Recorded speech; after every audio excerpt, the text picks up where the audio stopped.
আমার দিলের ভিতরে কোনো ব্যথা ছিল না, কারণ আমার জবানটা ভালো ছিল। এই জবান দিয়ে আমি তোমাকে ডাকছি, তখন তোমার নাম নিছি, আমার কলিজারা ঠান্ডা হয়ে গেছে। হে আমার মালিক, আজকে যদি আমার জিহ্বার ভিতরে পোকা লাইগা জিহ্বা আটকে যায়, আমি যদি তোমার নাম জবানে না বলতে পারি, এই ব্যথা আমি কিভাবে সহ্য করব? আমার মালিক পরীক্ষায় পাশ করলো। নবী আইয়ুব আলাইহিস সালাতু ওয়াস সালাম মালিকটাকে পুরাপুরি ভালো কইরা দিলেন। ইব্রাহিম আলাইহিস সালাতু ওয়াস সালাম নবুয়াতি পাইলেন, বাদশাহী পাইলেন। ফেরেশতারা বলে, মালিক, বাদশাহী নবুয়াতি পাইয়া ইব্রাহিম মনে হয় তোমার একটু মোহব্বত কমছে নাকি? মালিক বলেন, না, একটু পরীক্ষা কইরা দেখবো, যাও।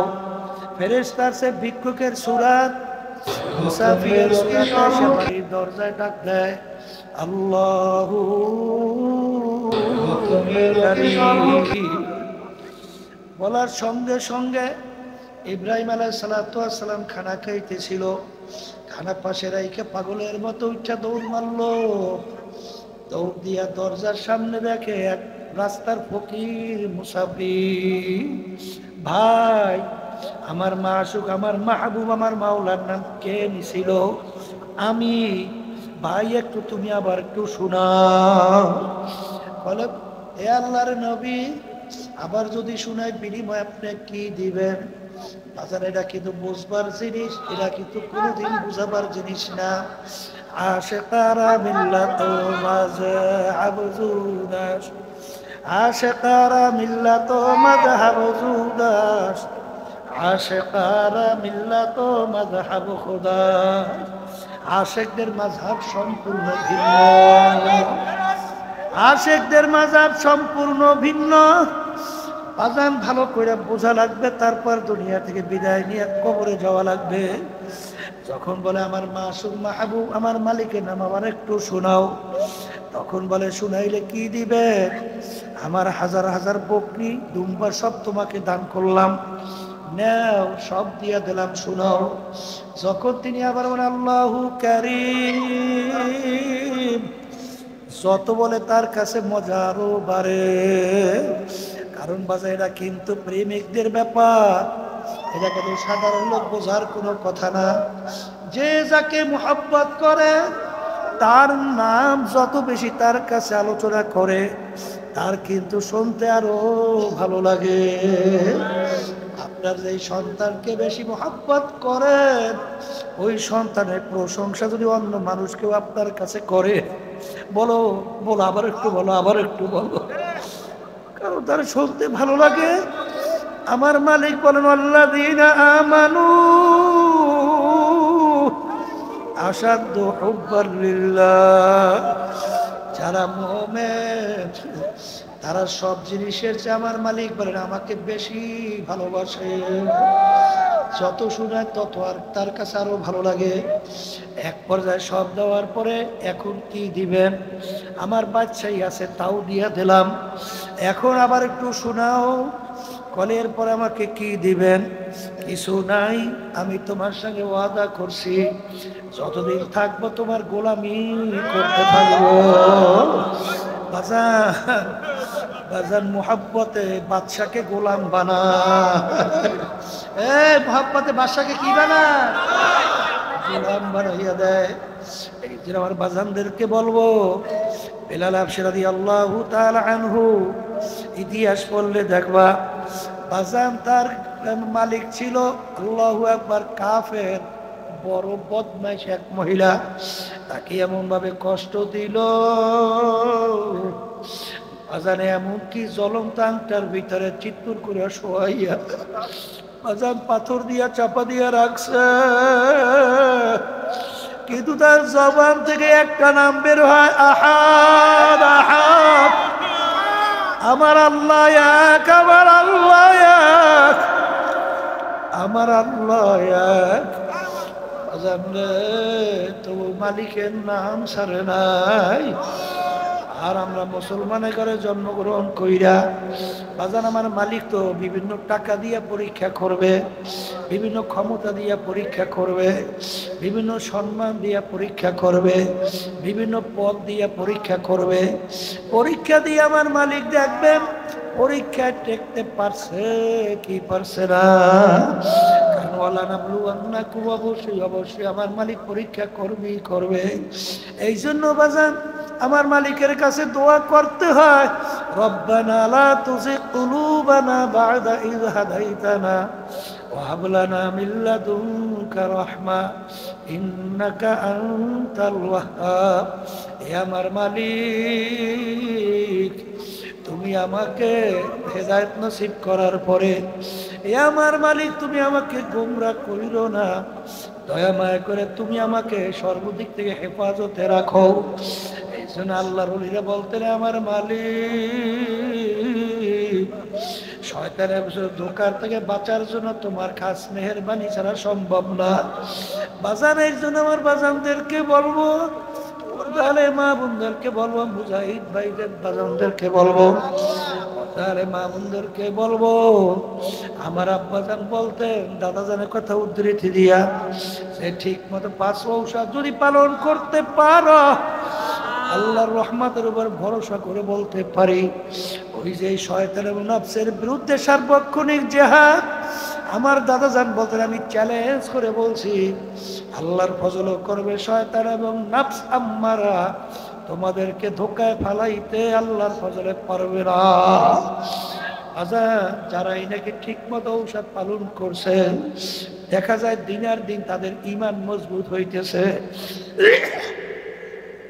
আল্লাহর ফজলে এমনি আমল করা তাদের জন্য সহজ হইতেছে। জোরে বলেন কথা ঠিক না ঠিক?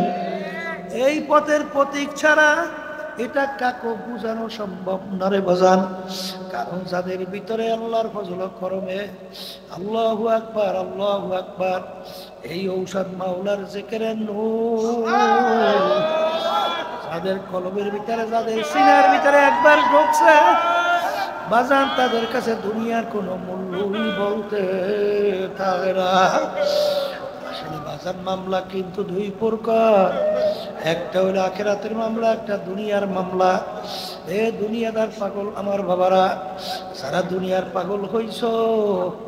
আল্লাহ রাসূল সাল্লাল্লাহু আলাইহি ওয়াসাল্লাম দুনিয়া সম্পর্কে বলেন, আদ-দুনিয়া জিফাতুন ওয়া তালিবুহা কিলাব।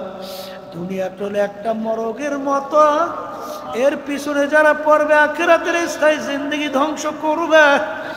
এ মুসলমান, যারা আল্লাহর হাবিবকে নবী হিসাবে মানো, আল্লাহর হাবিবকে নেতা মানো, আরে আল্লাহর রসুল হিসাবে মানো, তাদের কাছে আমাদের কথা, আল্লাহর রসুল বলেন, আদ-দুনিয়া জিফাতুন ওয়া তালিবুহা কিলাব। দুনিয়া চলে একটা মরগের মতো, এর পিছনে যারা পড়বে আখিরাতের স্থায়ী জিন্দেগি ধ্বংস করবে, এরা হলো দুনিয়ার কুকুরের দল। বাজান, দুনিয়া এবং দুনিয়ার ভিতরে যত সম্পদ, আল্লাহ রাসূল বলেন কাবাউদাতেন, আমার মালিকের দরবারে একটা মাছির পাখনা পরিমাণ কোনো মূল্য। অর্থাৎ বাজান, 1000 লক্ষ মাছির পাখনা একত্রিত কইরা বাজারে যদি নিয়ে যাও, বাজানের বিনিময়ে বাজারে কিন্তু কোনো মূল্যই বিক্রি হয় না, কারণ ওর কোনো মূল্যই বাজারে নাই। কিন্তু আল্লাহ রাব্বুল আলামিন মাছির পাখনা, মশার পাখনার কথা কেন বললেন? আমার মালিক সৃষ্টিকর্তা, তিনি মাছি মশাও সৃষ্টি করছেন। বাজান, যে জিনিস তৈরি করে যত ছোট হোক, ওই জিনিসের কিন্তু তার একটা মূল্য ভিন্ন আছে কি নাই? যেন আমার ভাইদেরকে বলবো, আল্লাহর ওলিদের ইতিহাস পড়িয়া দেখো। বাজান, বড় পীর আব্দুল কাদের জিলানী রাহমাতুল্লাহি আলাইহি বাজান ছাত্রদেরকে হাদিসের দর্স দিতেছেন। একজন এসে বলতেছেন, হযরত, আপনার জাহাজ সমুদ্রের ভিতরে মাল সহ ডুবে গেছে। তিনি শোনার পরে বলেন, ইন্না লিল্লাহি ওয়া ইন্না ইলাইহি রাজিউন। এই কথা বলে চক্ষু বন্ধ করে মাথা একটু নিচের দিকে নামাইয়া রাখলেন। কিছুক্ষণ পরে মাথা উঠাইয়া আবার বলেন, ছাত্রদেরকে পড়ো। ছাত্ররা বলতেছেন, হযরত, ব্যাপার তো কিছু বুঝলাম না। আপনি যখন শুনলে জাহাজ মাল সব ডুবে গেছে, ইন্নালিল্লাহ বইলা মাথায় একটু চক্ষু বন্ধ করে নিচের দিকে নামাইয়া রাখলেন। আবার কিছুক্ষণ পর উঠেই বলেন, পর ব্যাপার কি? হুজুর বলতেছেন, বাবা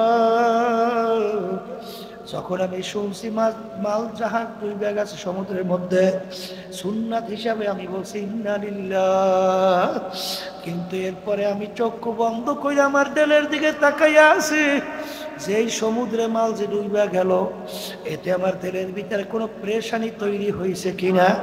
কিন্তু আল্লাহর খাস মেহেরবানিতে আমার দিলের ভিতরে কোনো পেরেশানি জমে নাই, কোনো পেরেশানি হয় নাই। বাজানের জন্য ভালো করে বোঝা লাগবে। ওই যে বরফির আব্দুল কাদের জিলানী রাহমাতুল্লাহি আলাইহি, তার দরবারে একজন যাইয়া দেখে অট্টালিকা শান শওকতের অভাব নাই। তিনি বাথরুমের ভিতরে রাখেন, আমার দাসকে দুনিয়া দোস্তে দারাত। তিনি এই বয়াত লেখে সামনে আর মেসরা না লেখে বের হয়ে আসছেন। একজন হয়তো তার ভক্ত যাইয়া দেখে, তখন তিনি দেখেন সামনে মেসরা লেখেন, আগার দারাত বরায়ে দোস্তে দারা। যেই দুনিয়া আমার মালিকের জন্য আখিরাতের জন্য হয়, ওই দুনিয়া কোনো ক্ষতি নাই। এই জন্য বাজানদেরকে বলো, ওসমান গনি রাদিয়াল্লাহু তাআলা আনহু, আল্লাহু আকবার আল্লাহু আকবার, এত বড় ধনী হওয়ার পরেও তার ইতিহাস পড়লে দেখবা মদিনা শরীফ থেকে জুলহুলাইফা পর্যন্ত মালের বড় বহর। বাজান মালের এত মূল্য ছিল, 1 থেকে 4 টাকা পর্যন্ত দাম উঠলো। তিনি বললেন, এর চেয়েও ভালো একটা আমার কাছে 1 টাকায় 10 টাকা। এই কথা বললে তিনি সমস্ত মালের বহর আল্লাহর রাস্তায় দান কইরা দিলেন। এ দুনিয়াদার পাগল আমার বাবারা, নৌকা চলে পানির মধ্যে, কিন্তু এ মাঝি সতর্ক থাকা লাগবে। নৌকার ডরার ভিতরে যদি পানি না জমে, খবরদার তুমি যদি উদাসীন হও, আর যদি নৌকার ডরার ভিতরে পানি জমতে জমতে জমা যায়, এক পর্যায়ে তোমাকে সহ নৌকার সহ অটুল সমুদ্রের ভিতরে তলাইয়া তোমাকে ধ্বংস কইরা ফেলবে। এই জন্য মাঝি চলবা দুনিয়ায়, চলবা পানিতে, সতর্ক থাকা লাগবে। এ আখিরাতের আল্লাহর বান্দারা, পর্দালে মা বোনেরা, এ আখিরাতগামী নৌকার মাঝি, আমরা চলি দুনিয়ার মধ্যে, কিন্তু সতর্ক থাকা লাগবে। বাজান ওই যে কলব, আল্লাহু আকবার, ওই কলবের মধ্যে যেন দুনিয়ার মোহাব্বত না জমে। কারণ দুনিয়ার মোহাব্বত যদি তোমার কলবের ভিতরে জমে, তোমাকে সহ ওই জাহান্নামের অটল গভীরের মধ্যে ধ্বংস কইরা ডুবাইয়া ধ্বংস করে ফেলবে। আমার ভাইদেরকে বলবো, পর্দারে মা বোনদেরকে বলবো, বাজার এই তরিকার যে 5 ঔষধ, এই যে সকাল সন্ধ্যায় বসে আমার মাওলার জিকির, এ মাঝি চলবে নৌকা নদীর মধ্যে, কিন্তু খবরদার কেউ মোহাব্বত কইরে নৌকার তলি যেন ছিদ্র না করো। সে পানি ছাড়া তো নৌকা চলে না, একটু সম্পর্ক তৈরি হোক। এক শ্রেণী আমার বাজানরা আছে, বাজান জোয়ার যেদিকে বাতাস সেদিকে, বাদাম তোলে সেদিকে। আল্লাহ আমাকে আমাদের সবাইকে মাফ করে। বাজার গ্রাম্য কথা আছে, তরকারি যে তরকারি, আলু তরকারি, যখন যেই মাছের সঙ্গে সেই তরকারি মিশা যায়, কিন্তু ভালো করে যাই না রাখো। হাদিসের মধ্যে আসছে, যখন ফাসিকদের প্রশংসা করা হয়, তখন আমার মালিকের আরো থরথর করে কাঁপতে থাকে।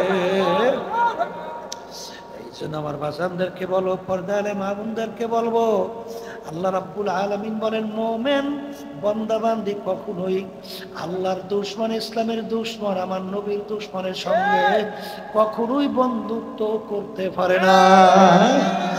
কিন্তু দেখা যায় এক শ্রেণীর আমাদের মত, আল্লাহ মাফ করবে, আলেম হইয়া জালেমদের সঙ্গে এমন বন্ধুত্ব তৈরি করে, মনে হয় যেন কোন উপায় ছিল না। কি উপায় ছিল না?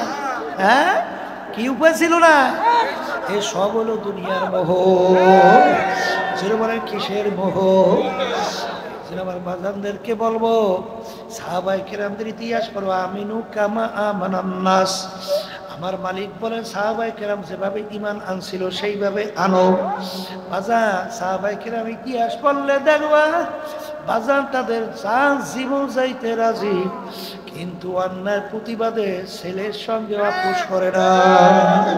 জয় বলো, ভুল বলছি না ঠিক বলছি? আবু বকর সিদ্দিক রাদিয়াল্লাহু তাআলা আনহু তিনি যখন ইসলাম গ্রহণ করলেন, ইসলামের পক্ষে যুদ্ধ করে, ছেলে তখন মুসলমান হয় নাই, ছেলে কাফেরের পক্ষে যুদ্ধ করে পরবর্তীতে মুসলমান হয়ে গেল। ছেলে বলতেছেন আব্বা অমুক যুদ্ধে এমন কায়দে আপনি আমার সামনে পড়ছিলেন, আমি ইচ্ছা করলে আপনাকে কতল করতে পারতাম, কিন্তু যেহেতু আপনি আমার আব্বা এর জন্য আপনাকে আমি কতল করি নাই। তখন আবু বকর সিদ্দিক রাদিয়াল্লাহু তাআলা আনহু বলে বাবা আমি খোদার কসম করে বলছি ওই সময় যদি তুমি আমার সামনে পড়তে সঙ্গে সঙ্গে ছুরি দিয়া তোমার দুই মাথাকে দ্বিখণ্ডিত করে ফেলতাম। কারণ কি, তখন তুমি আমার আল্লাহর শত্রু, তখন তুমি আমার নবীর শত্রু, আল্লাহর নবীর শত্রু, তখন তুমি মুসলমানদের শত্রু, তখন তুমি আমারও শত্রু। এর নাম হলো ঈমান। বলেন এর নাম হলো ঈমান। আমিনু কামা আমানান নাস। সাহাবায়ে কেরাম যেভাবে ঈমান আনছিল সেইভাবে তোমরা ঈমান আনো। বাজার সাহাবায়ে কেরামদের জামাতের ইতিহাস পড়লে দেখবা বাদশার দরবারে সবচেয়ে ওই দেশের ভিতরে খারাপ মানে ঘৃণা ছিল খাওয়ার পরে প্লেট পরিষ্কার করে খাওয়া। বাজার ওদিকে সাহাবায়ে কেরামরা কি খাওয়ার পরে প্লেট পরিষ্কার করে খায় কি খায় না? এটা সুন্নাত না? বাজার বাদশা অনুরোধ করলো যে হযরত আমরা তো জানি খাওয়ার পর আপনার প্লেট পরিষ্কার করিয়া খান, এটা আমার কাছে সবচেয়ে ঘৃণিত কাজ। বর্তমানে এক শ্রেণীর বাইর হয়েছে, আল্লাহ মাফ করুক, প্রধানমন্ত্রীর সঙ্গে দেখা করতে যায়, ওদিকে নামাজের সময় যায়, ওদিকে নামাজ পড়তে ওঠে না। আল্লাহ আপনি আমাকে আমাদের সবাইকে মাফ করে বাজান। তখন বিভিন্ন কায়দায় দুনিয়ার মোহে পইরা বাজান কওমির জননী উপাধি দিতে ভুল করে না। বাজান বেপর্দা মহিলাদেরকে নিয়ে এক মজলিসের মধ্যে বাজান আল্লাহর হুকুম পর্দা ফরজ আমি করছি না আল্লাহ করছে। জোরে বলো কে করছে? এই কপাল পোড়ারা ভালো কইরা বোঝো, আরে এই দুনিয়ার মোহে আলু তরকারি হইছ, আরে এই ঈমান নিয়া আল্লাহর দরবারে টেকা যাবে না। অবশ্যই অবশ্যই পরীক্ষা করবই করব। এ কপাল পোড়ারা কিসের জন্য কি করতে আসো, কোথায় যাইতেছো? বাজার সম্মান দেওয়ার মালিক আল্লাহ, রিজিক দেওয়ার মালিক আল্লাহ, সব কিছু করার মালিক আল্লাহ। তুমি যদি ইখলাস নিয়ে মালিককে রাজি খুশি করার জন্য তুমি যদি পদক্ষেপ নিতে পারো, আল্লাযীনা জাহাদু ফীনা লানাহদিয়ান্নাহুম সুবুলানা, আমার মালিক ওয়াদা করছেন তোমাদের জন্য যত বিপদ আসুক একটা দুইটা না বহুত রাস্তা আমি খুইলা দেব। সেই কথা বলছিল আব্বাজান রাহমাতুল্লাহ আলাইহি। তিনি যখন বিয়ার মজলিস থেকে উঠে গেলেন, বাজান নানা ছিল বড় মেয়া, বড় রাগী মানুষ। বাজান তিনি তো সমাজের ভিতরে অপমান হয়েছেন, নিয়ম কি আর বিবাহ থাকবেই না। আগে তো ঠুনকা টুনকা ব্যাপারে বিবাহ ভেঙ্গা যাইত, কিন্তু সে করছে আল্লাহর জন্য, আল্লাহ তার জন্য রাস্তা খুইলা।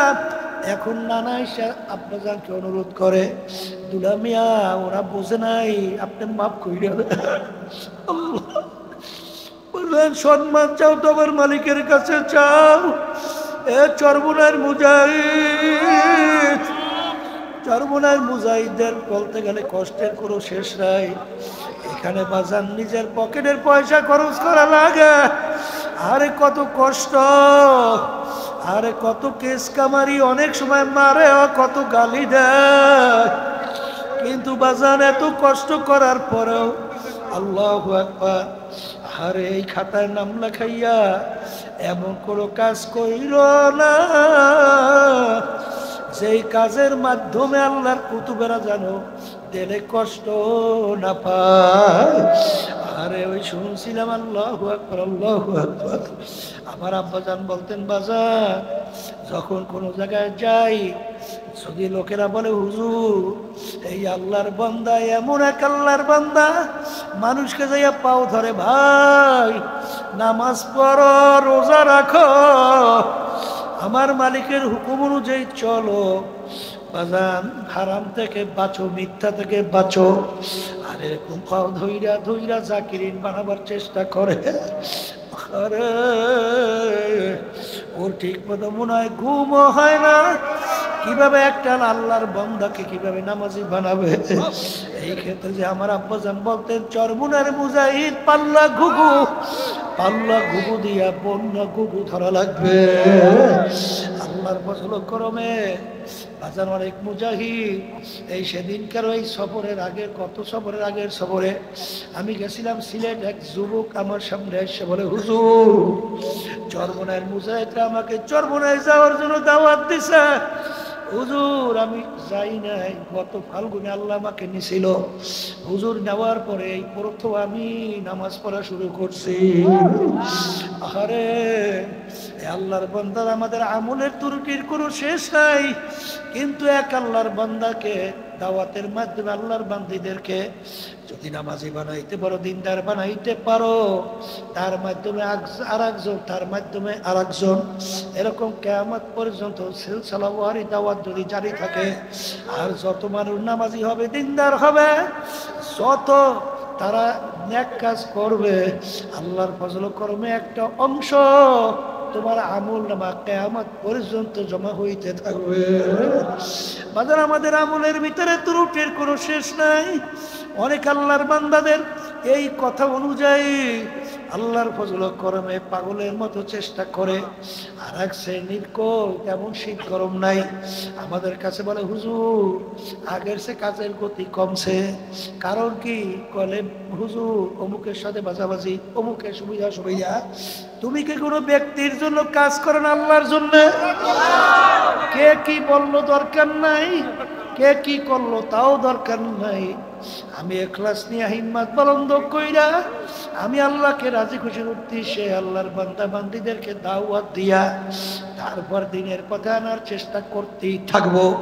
যদি আল্লাহর ফজল করবে এই নিয়াত করিয়া মালিকের কাছে দোয়া করা যায়, সেদিনকার মনে পড়তেছে, মনে হয় যেন পাখিরাটের মধ্যে এক আল্লাহর বান্দা গাড়িতে উঠছে, আসে বলে, হুজুর যে এই আল্লাহর বান্দা একা 1600-র মতো লোককে সদস্য বানাইছে, একজনের 1600-র মতো আল্লাহর বান্দা বান্দীদেরকে সদস্য বানাইছে। শোনার পরে খুশি লাগে না কষ্ট লাগে? জোরে খাও, জোরে খাও। যখন শুনবো আমরা যে গৌরব করি যে বাজান জেলার ভিতরে বাংলাদেশে পটুয়াখালী জেলা আল্লাহর ফজল করমে দিনের জমিনের দিক থেকে উর্বর জমিন, এখানে চরমুনাইর মিশন আল্লাহর কুতুবে রেখে গেছেন। আল্লাহর ফজল করমে এমন এক আওয়াজ তুলছে, এই চরমুনাইর তরিকায় পটুয়াখালী জেলায় যখন আওয়াজ দেওয়া হয়, বাতিলদের কলিজা থর থর করে কাঁপে ওঠে। আল্লাহর ফজল করমে তোমরা যদি ইখলাস দিয়ে হিম্মত বুলন্দ কইরা, আরে এক শ্রেণীর বর্তমানে বেরোইছে, আল্লাহ মাফ করো, দলে পরে আবার এই সম্মেলনকে ক্ষতি করার জন্য আল্লাহ মাফ করো চেষ্টাও করে। এ কপাল পোড়া, তোরে চরমনে আসতে বলছে কে? যে বলো কথা ঠিক না বেঠি? তোর কপাল পড়ছে, আরো পড়ার জন্য তোর আর একজনের চেষ্টা করতেছ। তোমার চরমনায় কোনো দরকার নাই, কারণ আল্লাহর কত ফজলুল করিম আব্বাজান রহমাতুল্লাহি আলাইহি বলতেন, চরমনায় দল ভারী করার জন্যই মিশন চালু করে নাই আল্লাহর কুতুবেরা। যারা এখানে আসছো ইখলাস নিয়ে হিম্মত বুলন্দ কইরা দলাদলি বাদ দিয়া তারপর কাজ করো। যখন আমরা শুনি গাজন বাজান আল্লাহর কুতুব বলতে, যখন শুনি অমুকের কারণে এই তরিকার এই আন্দোলন এবং সহযোগী দিন কায়েম সংগঠন, দিনী সংগঠন সহযোগী সংগঠনের ব্যাঘাত হয়, সমস্যা তৈরি হয়, তুমি ভালো করে যাই না রাখো, আল্লাহর কুতুবদের রুহানি বদদুয়া লাইগা যাবে। খবরদার খবরদার খবরদার, মনে রাখো আল্লাহর ওলিদের বদদোয়া এমন একটা ভয়াবহ কঠিন ব্যাপার বাজার। আল্লাহ রাব্বুল আলামিন বলছে, যারা আমার ওলিদের সঙ্গে দুশমনী করে, আরে আমি তাদের সঙ্গে যুদ্ধের ঘোষণা করলাম। তুমি কি পারবা তা জানি না, তবে খবরদার তোমার কারণে যেন কোনো ক্ষতি না হয়। বাজার, ঘরের ভিতরেও সমস্যা থাকে বাজার, পরিবারের ভিতরেও সমস্যা থাকে কি থাকে না? সমস্যা নাই এমন কোনো জায়গা নাই, কিন্তু এই সমস্যার দিকে তাকাই তুমি কাজ ছাড়বা? ছাড়বা? এটা তোমার নিজের কপাল নিজে পড়বা। চলে বলেন কথা ঠিক না ঠিক? আমি কাজ করব আমার জন্য, আমি কাজ করব দিনের জন্য। কিয়ামতের ময়দানে তোমার মাধ্যমে দিনের কাজের গতি যদি বাড়ে, যদি আল্লাহর বান্দা বান্দি তোমার দাওয়াতের মাধ্যমে বেশি সংযুক্ত হয়, কিয়ামতের ময়দানে আল্লাহর ফজলে তোমার সম্মান আল্লাহ অনেক বাড়াইয়া দিবে। এই জন্য আমার বাজানদেরকে বলবো, পর্দারে মা বোনদেরকে বলবো, মুজাহিদ সম্মেলন উদ্দেশ্য কি বাজান? নফস এবং শয়তানের বিরুদ্ধে সার্বক্ষণিক জিহাদ আর হিম্মত বলন্দ খুলুসিয়াত ভিতরে পয়দা। এমন ঋতুত আল্লাহর বান্দাদের মধ্যে আল্লাহ তৈরি করছেন বাজান। গেছিলাম মনে পড়ে ওই গাইবান্ধা, না জানি কোন জায়গায়, না জানি ভুলে গেছি, এখন হঠাৎ গাইবান্ধাই হবে। একজনে আসিয়া আমার এক দায়িত্বশীল, তার ব্যাপারে সে আসে বলে, হুজুর আমার ভাই খুব অসুবিধার মধ্যে আছে। এই কথা বললে এমন কান্না শুরু করছে, আমি দেখে আশ্চর্য হইয়া গেলাম যে আফসুস আফসুস আফসুস, এরকম মন তো আমি তৈরি করতে পারি না। তার দিনী ভাইয়ের জন্য তার কত দরদ। বাচ্চা মারা গেল মনে এরকম কান্দে না, তার একটা সম্পদ মাল নষ্ট হলে মনে এরকম কান্দে না, কিন্তু তার কথা বইলা আমার সঙ্গে এমন ভাবে কান্না শুরু করছে। তখন আমি দেখা আমি আলহামদুলিল্লাহ আলহামদুলিল্লাহ। কারণ আল্লাহ রাসূল বলছেন, প্রতিটা মুসলমান তাদের সম্পর্ক জাসাদের মুওয়াহিদ, একটা শরীরের মতো। একটা শরীরে তুমি যে কোনো জায়গায় যদি আঘাত করো, অন্য সমস্ত শরীরে ব্যথা ছড়ায় কি ছড়ায় না? বুঝলেন, আমার এক ভাই যদি বিপদে পড়ে, সেই বিপদ তোমার ভিতরেও বিপদের ব্যথা লাগায়। এটা হলো মুসলমানের চরিত্র। আরে এখন একদল ভাই রয়েছে বাজারে চরমুনার মুজাহিদ, চরমুনার তরিকার নাম দিয়া বাজারে সম্মেলন কোনো ব্যক্তি না দিনের না মুজাহিদ কমিটির, কথা কয় না? যেই খবিজ গুলা এই সম্মেলনের ব্যাপারে যদি সুন্দর না হয়, কেমন বাধা দেওয়া যায়? এইগুলো কি শয়তান না? এগুলো নেক্সুরাতে শয়তান না? আল্লাহ যেন এই শয়তান থেকে এই হক তরিকা যেন আল্লাহ মুক্ত রাখেন। সবাই বলেন আল্লাহুম্মা আমিন। আমার বাজানদেরকে বলবো, পর্দা আলে মামুন দাল করো, খবিস কিসের লাগে তামসা করো? এই তরিকার মুরব্বীরা কারা জানো? রশিদ আহমদ গাঙ্গী রহমাতুল্লাহি আলাইহি, ইসাক সাহেব রহমাতুল্লাহি আলাইহি, যার ব্যাপারে উজানিকার ইব্রাহিম সাহেব রহমাতুল্লাহ আলাইহি দোয়া করছিলেন, বাবা ইসাক যাও, তোমার মাধ্যমে আল্লাহ রাব্বুল আলামিন বাংলার ঘরে ঘরে আমার মাওলার জিকির জলি চালু করবে। আরে রশিদ আহমদ গাঙ্গী রহমাতুল্লাহ আলাইহি মাওলার ঘরের সঙ্গে মাথা ডারে টাকায় আর বলে, মালিক দোয়া করেন, মালিক আপনি কবুল করেন, কিয়ামত পর্যন্ত তরিকায় যারা ঢুকবে মালিক তাদেরকে আপনি কবুল করে নিয়েন। তারপর আল্লাহর কুতুব বলতেছে, তোমরা বলো আলহামদুলিল্লাহ, আল্লাহ রাব্বুল আলামিন কবুল করে নিয়েছে।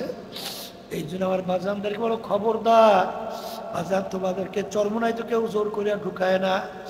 আরে চরমোনাইতে আইসা তরিকায় আইসা তোমার মাধ্যমে যেন খোদা না খাস্তা তরিকার কোনো ক্ষতি না হয়। ব্যক্তি সমস্যা থাকতেই পারে, এই জন্য তুমি কাজের ক্ষতি করবা, সংগঠনের ক্ষতি করবা, এইটা কিন্তু আল্লাহর কুতুবদের এই তরিকার বদদোয়া কিন্তু রুহানি লাইগা যাবে। খুব সতর্ক অবস্থায় পা বাড়াইও, খবরদার।